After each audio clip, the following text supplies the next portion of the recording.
We have big, important breaking news this morning. China is striking back. In just the last hour, Beijing announced it is now slapping new retaliatory tariffs on all U.S. goods by an additional 50%, bringing the total tax on U.S. goods headed there to now 84%. Just look at your screen. That is after President Trump followed through on his threat to hit China with new tariffs, adding up to a combined 104%.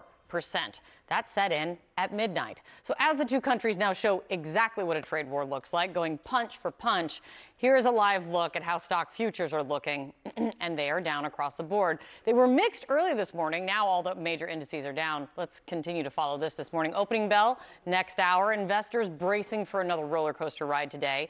Many of the markets in Asia also took a hit as the new round of Trump tariffs set in. And also this just in, we have first reaction now from the White House, which we will get to in just a moment. CNN anchor and business correspondent Zain Asher has the very latest for us, and she's joining us right now. So with this response from China, one thing in all the things that are not clear, one thing is clear, is China's taking a very different approach than basically every other nation. Absolutely. I mean, say what you want about reciprocal tariffs that are taking place across the world right now. The canary in the coal mine, Kate, is China, not just because of the 104%. Obviously, that is a huge amount, but it's also the fact that American businesses have had such little time to prepare. This is moving very, very quickly. Yes. You think about the retaliatory tariffs, 104% in terms of what Trump is slapping China with, 84% in terms of what's happening vice versa. Xi Jinping, his rationale is, listen, we can afford to wait this out. Why can we afford to wait this out? Because Americans rely on China much more than vice versa. It is the American consumers that are going to suffer because America imports essentially 3 to 4 times the amounts of goods from China compared to vice versa. Also, the Chinese have other ways of protecting their economy, including, for example, boosting domestic consumption. That's one way. Also strengthening regional cooperation. That's another way. There is a fear that they're going to flood the EU with more Chinese goods. That's another factor as well.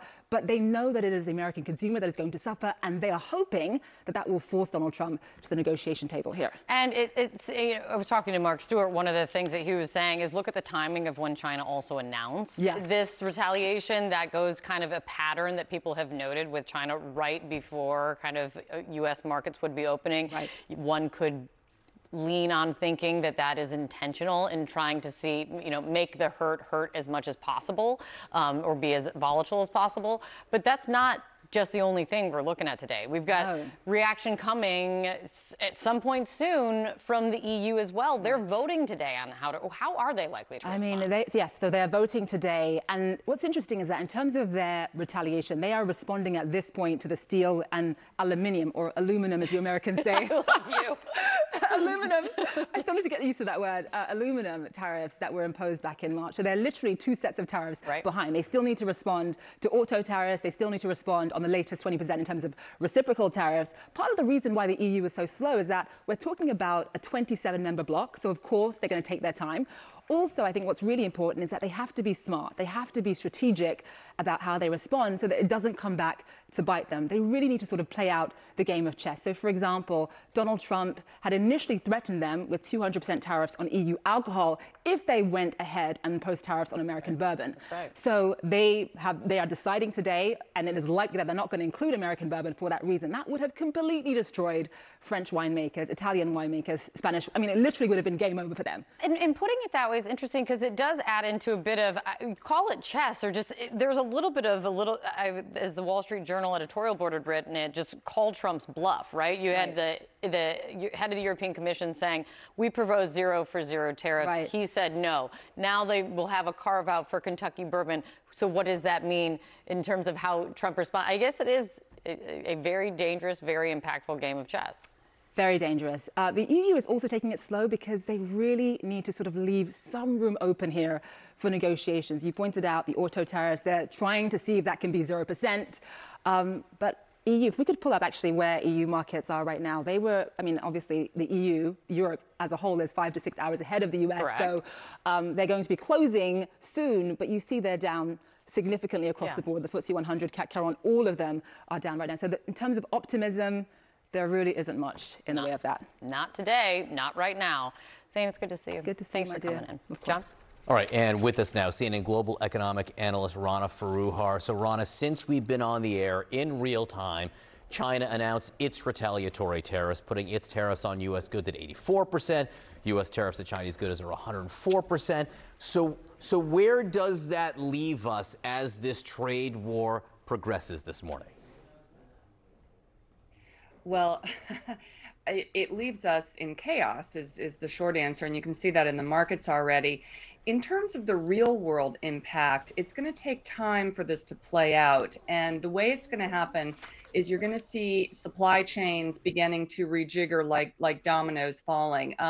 If you think about how many parts are imported, say, for the average car, I mean, it's hundreds, it could be thousands for some pieces of equipment. And as those pieces get imported, the retailers are going to have to decide who's going to pick up the costs. Are they going to try and push it on to suppliers? Are they going to take some of the pain themselves?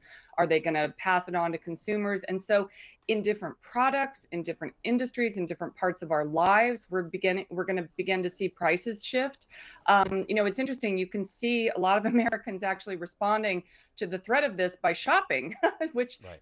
it would seem like an oxymoron, but actually it sort of makes sense. People are stocking up. They're thinking, let me go ahead and buy all those toothbrushes. Let me maybe make that car purchase. You're even seeing, certain retailers, automakers are not actually sending as many cars out for export. They're kind of hoarding supplies. So we're beginning to see the sorts of things you see at the beginning of a trade war, which is disruption to the status quo. So stock futures did not react well to this Chinese announcement. They dropped about 1% the minute that China did announce the retaliation. And if the markets close today, and it's not clear that they will, that's not how futures work, but if they close, the S&P down more than a point at the end of the day, that would put us in a bear market, technically. That's stocks. But Rana, what I've heard overnight is more concerns about the bond market. The bond prices are dropping. I was excited to talk to you because I know you can explain in ways that silly people like me can understand why that's important and so concerning. Well, first of all, I just want to say to all listeners, the simple questions are always the best questions. It's an interesting thing. Usually when you see a kind of a stock market rout like what we're seeing now, you would see safety assets, things that people feel are more secure, like bonds, particularly short-term bonds, short-term U.S. treasuries, gold even. Things like that should be rising, but actually in recent days they've been falling. So why is that? Two things to think about. One is that a lot of players in the market, particularly big institutional players, hedge funds, the professional guys, are actually selling the good stuff, meaning, the safe bonds, the gold, in order to cover the losses that they're having in other places in their portfolio. That's something that worries me because that's the type of behavior that you see when there are more losses to come. It means there's blood on the floor somewhere. There are big places where there's debt that may be covered and we don't know where it is. And that just means that there's a lot of risk in the market still. Point number one. Point number two is that even before this trade war, bonds were telling us, the bond market was telling us, we're nervous about the U.S. economy. We're nervous about the world. We know that there's a kind of a paradigm shift coming, and they were reflecting that. Yields were going up, which means you get paid more for taking the risk, but prices were going down.